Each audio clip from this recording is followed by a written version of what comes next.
situação era muito ruim. Tinha muita falta, tinha um monte de dinheiro em casa e não tinha o que comprar. Não tinha nem a comida que precisava para o dia todo. Por isso que resolveram vir embora.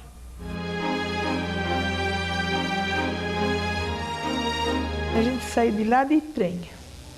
Eu sei que eu tomei café, não tomei café não. A minha mãe ferveu vinho com pão e deu pão pra gente com vinho. Nós tomamos até num banquinho, porque os móveis ficou tudo lá, né? As crianças tomaram tudo num banco, não sei onde estava a mesa, não lembro. E viemos embora de trem, até no navio. O navio eu lembro como a gente entrou e tudo, que a gente morreu de medo, né? De ver aquela água, e tanta água que a gente nunca tinha visto.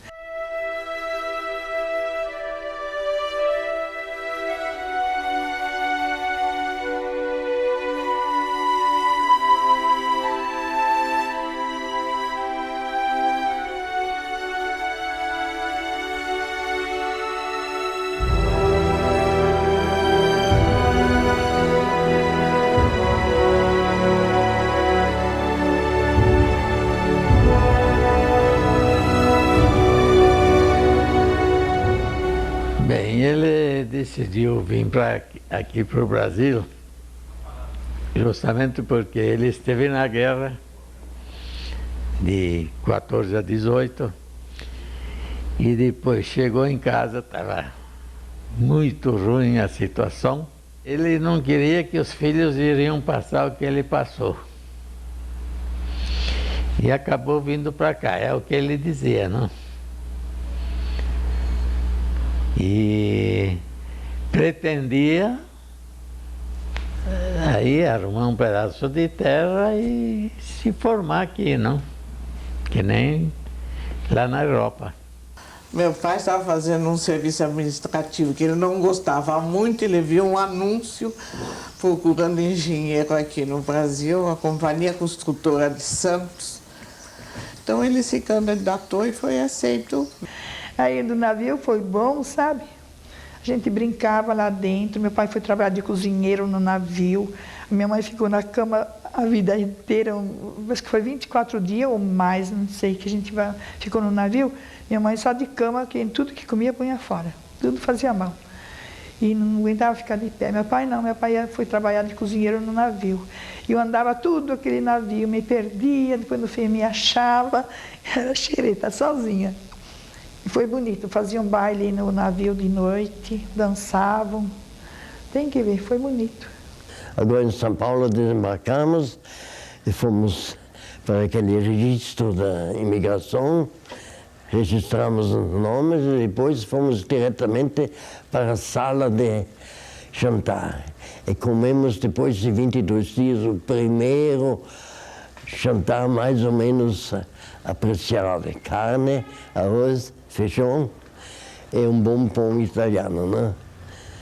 Porque, sabe, depois de 20 dias de macarrão é alguma coisa. Tinha primeiros dias, aí tinha arroz com feijão, lá misturado. Arroz, as minhas tias disseram então, oh, que beleza, é arroz com passa. Mas que passa o quê? Arroz com feijão. Era arroz com pouco feijão lá dentro misturado.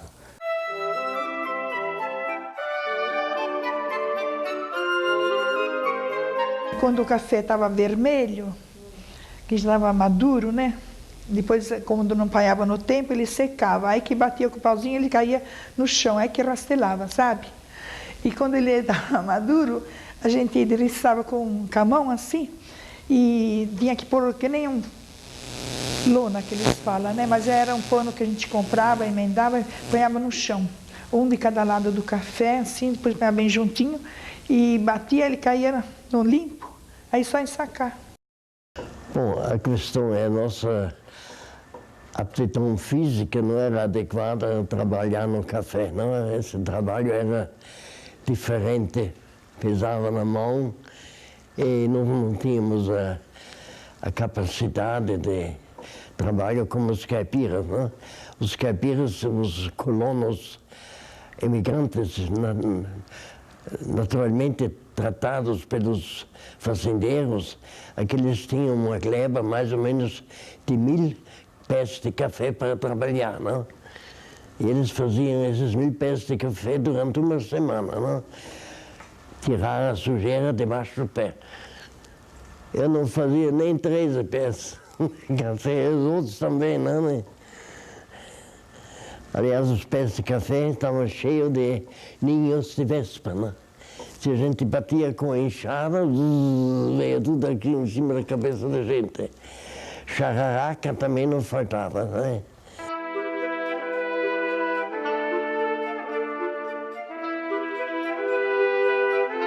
É uma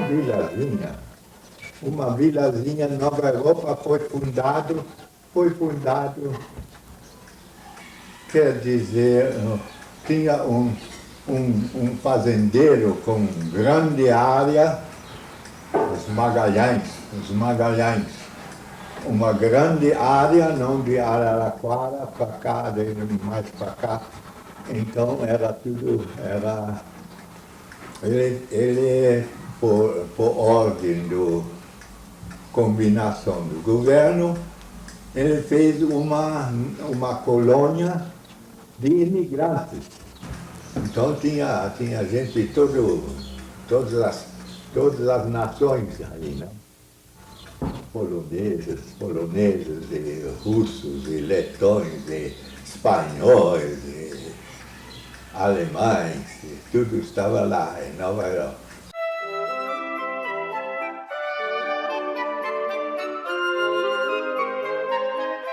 Bem, é uma região agrícola, de fato, é perto de Londrina.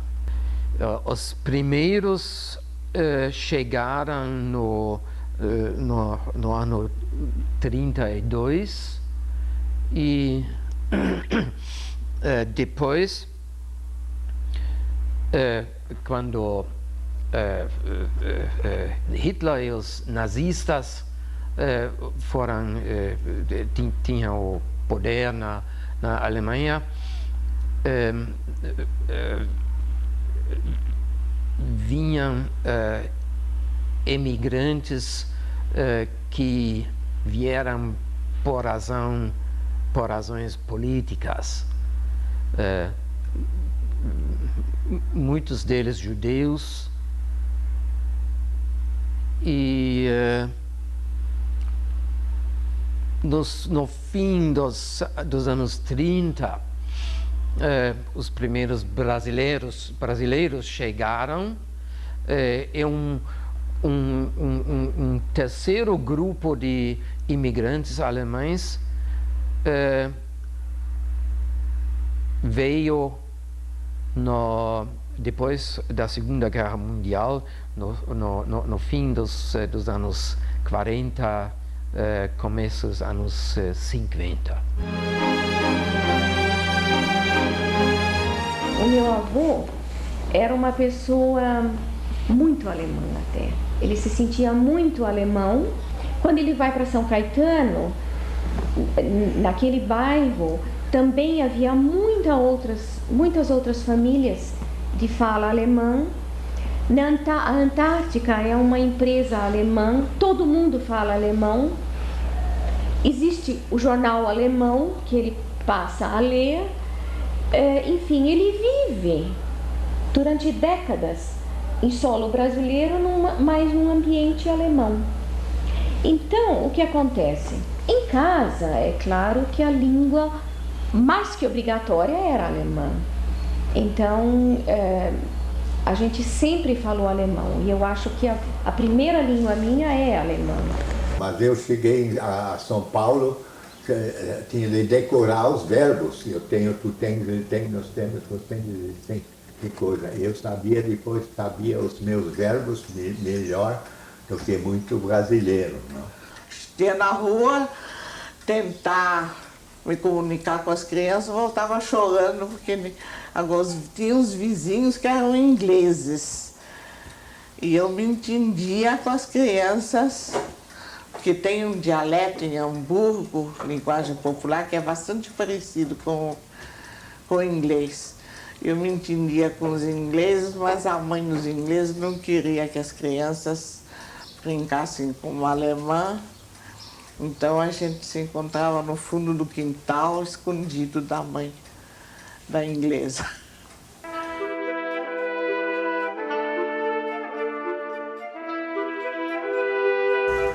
No domingo 5 de julho de 24, né?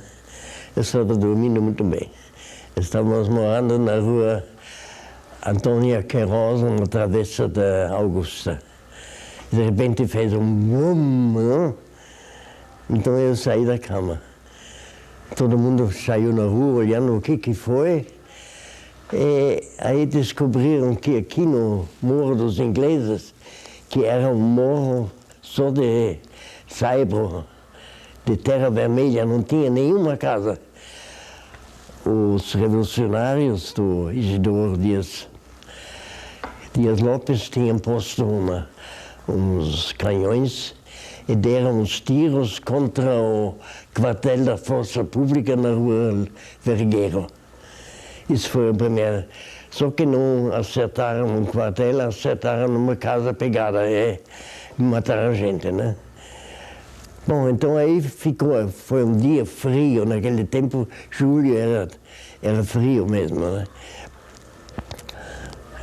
A gente aos poucos chegou a saber que houve uma revolução, e burro como a gente é, todo mundo foi lá para Campos Elíseos para ver a revolução, sabe? Sem pensar que havia balas, não? Então fomos por aquela rua, Conselheiro Nébias, e de repente, pá, pá, pá. Aí nos encolhemos bem depressa nos portões das casas, né? E ficou uns 5 dias até o governo abandonou a cidade, não? Que, aliás, o Estado, a semana passada, tinha uma reportagem muito boa, relativamente, porque tinha algumas coisas que também não eram verdade, né? Aqui começou totalmente a falta de mantimentos. Ninguém sabia o que fazer. Sair na rua era perigoso, né? Especialmente nos bairros da Moca, Praz. Os maiores combates eram lá, mas engraçadamente só de noite. O pessoal só dava tiro de noite, porque era mais seguro. Eu sei que em 1930, na Revolução do Getúlio, aí também, lá perto de casa tinha a Companhia As Cartuchos Brasileiras, a fábrica de munição. E então cobriram ela toda com eucalipto para disfarçar, não? Fizeram trincheiras lá. E eu, como moleque, se não fosse assim, não era moleque, não. Eu ia para lá passear, ver lá os soldados. Então eles me chamavam, vem cá, o que é? Vai me buscar água, que eles não podiam sair de lá, não. Então eu pegava os cantilhos lá dos soldados, aí eu falava para eles, bom, eu vou buscar água, mas vocês têm que me dar os cartuchos, as cápsulas de bala e coisa e outra que tinha lá. Ah, pois não, que era metal. Então eu ia buscar água para eles, lá, era lá perto mesmo, tinha uma nascente. Eu ia encher os cantilhos lá para eles e levava para eles. E eles me davam aquelas cápsulas do fuzil e coisa e outra. E eu ia vender no ferro velho. Assim eu conseguia uns tostãozinhos. Como eu não tenho saído fora do normal, não tenho comunicado opiniões políticas, não me deixaram completamente sossegado, não? Outros alemães, mesmo na minha casa, foram parar lá na imigração, que era uma espécie de campo de concentração, não? Tinha alemães, tinha japoneses, tudo, né?